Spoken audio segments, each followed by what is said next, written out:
Morning. Donny here. Who else, eh?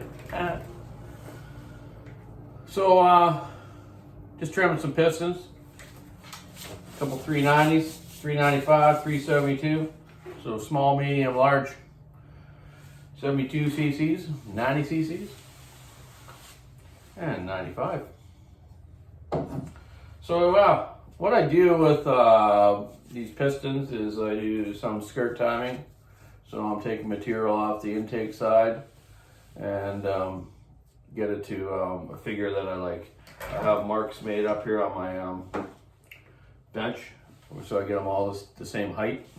And every once in a while I remeasure them put the port timing and make sure that nothing's changed. I do take new saws apart every couple of months, even if it's the same model, just to see if they've done any port time changing, which they have in the past in some companies, but most of them stay pretty persistent. Molly cylinders are pretty much on the money all the time. Great cylinder pistons. Molly's probably the biggest small engine cylinder manufacturer in the world. We make Porsche motors, blocks, and all sorts of different stuff, and pistons and whatnot. So anyways, so doing the skirts on the pistons to the spec. Then I chamfer all the edges. So all the edges, I go over them all, make sure there's no burrs inside the windows. I'll clean up on certain pistons if they have the windows, and get them so there's no drag or little bumps. They're making lines up and down the cylinder.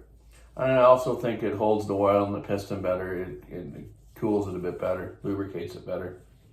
Some pistons I'll take between the top gland of the piston and the top ring gland. I'll take material off the top of the piston here, between the ring and the top of the piston, and that just seems to explode that ring out better and makes it seal better and gives you that snappier power. A lot of European racing motors, go-kart engines like Pirellas, Comets, B-Bombs, all sorts of companies. Rotax had it, I think, what they call a Dykes ring.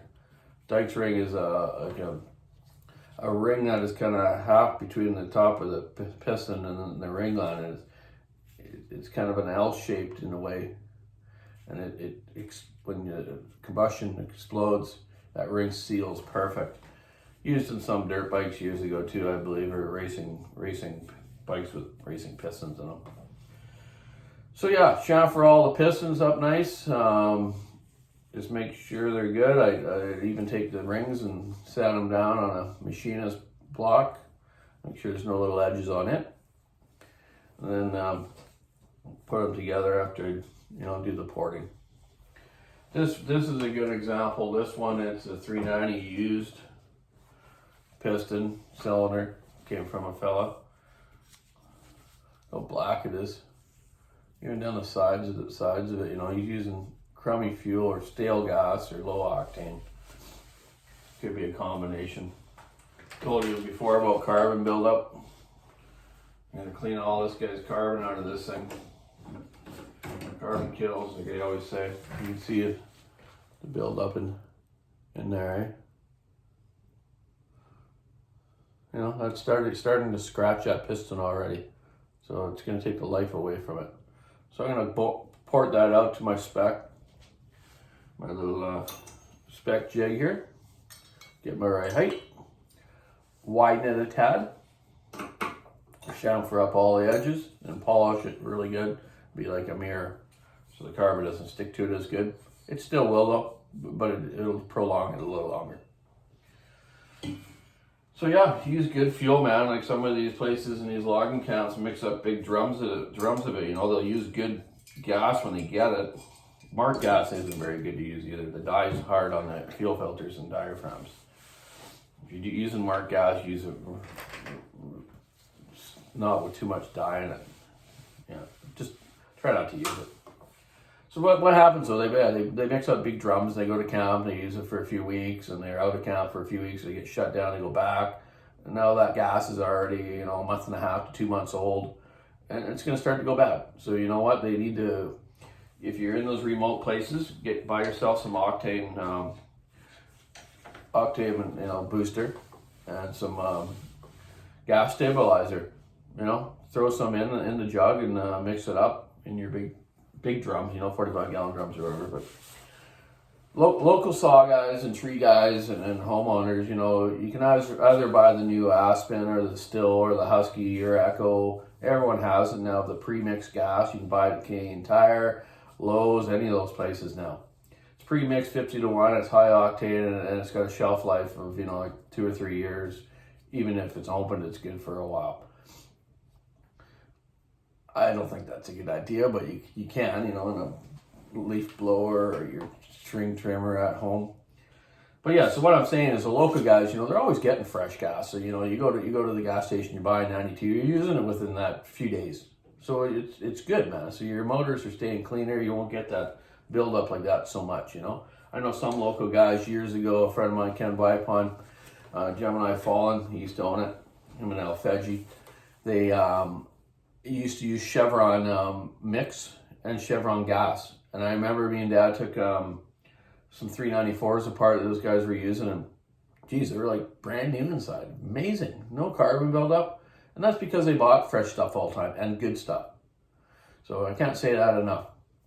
Sharp chains, good mix, right tuned motor, well-built saw, work saw, it's going to have good power and last.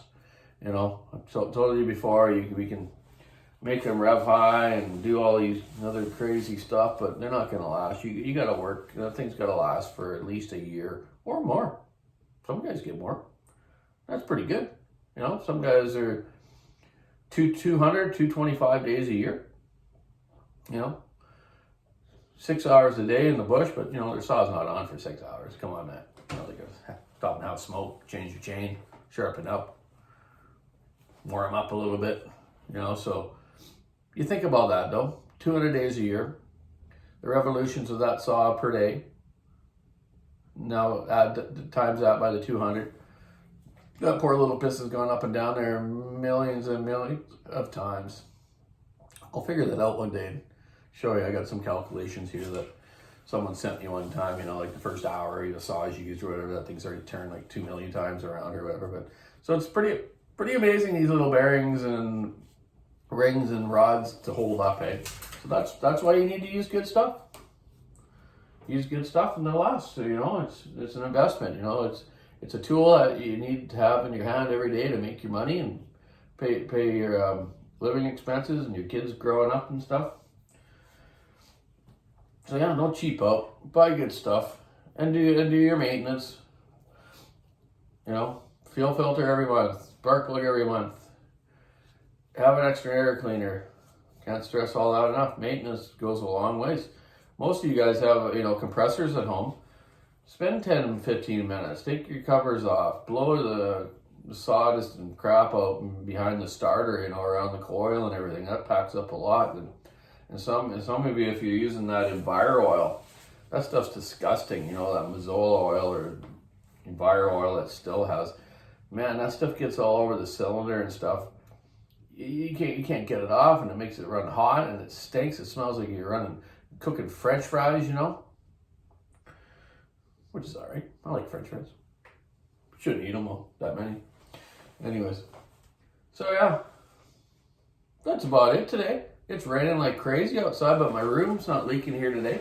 My last video, you could hear tick, tick, tick, tick, the water beating into here. So I went up there and cleaned it off a bit. Johnny went up and cleaned it off, and I just texted him earlier. I said, "Oh, no leak today. I must have done something right." So we'll keep an eye on it. Don't want things rotting, eh? Yeah, we're into some good rain again.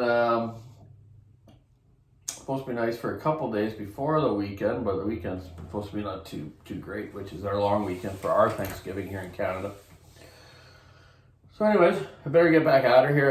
I want to get these 4 done and get back to the shop. Simon's assembling the ones I did yesterday and running them in. Thanks, buddy. And he went out camping on the weekend, had a great time. Went to a nice private spot up by Port Alberni, up in Matush inlet area there, Tush they call it. It was a fishing kind of campsite area. People go there fishing and stuff, but there's some ones you can stay in for free, which he went to. So that was pretty cool. You can go online, apparently, Sam said, and you can look up free campsites in BC. So yeah, get out there, enjoy our country here, man. Don't need to go to Mexico or Venezuela or any of those places, unless you're really into the heat. But you know what? We got some beautiful areas here to check out. So stick around, shop local, camp local. Yeah, speaking of that, go online, buy something from walkersawshop.com. Maybe a new bark box for your saw, or some safety pants, or whatever you want. Or just come on in to Nanaimo, BC. Okay, that's enough of that. I got to get to work. Okay, so I have a little sip of coffee here, get the fan back on, and get back at her. So we'll get the chips a flying. Keep us on to it. Have a great day.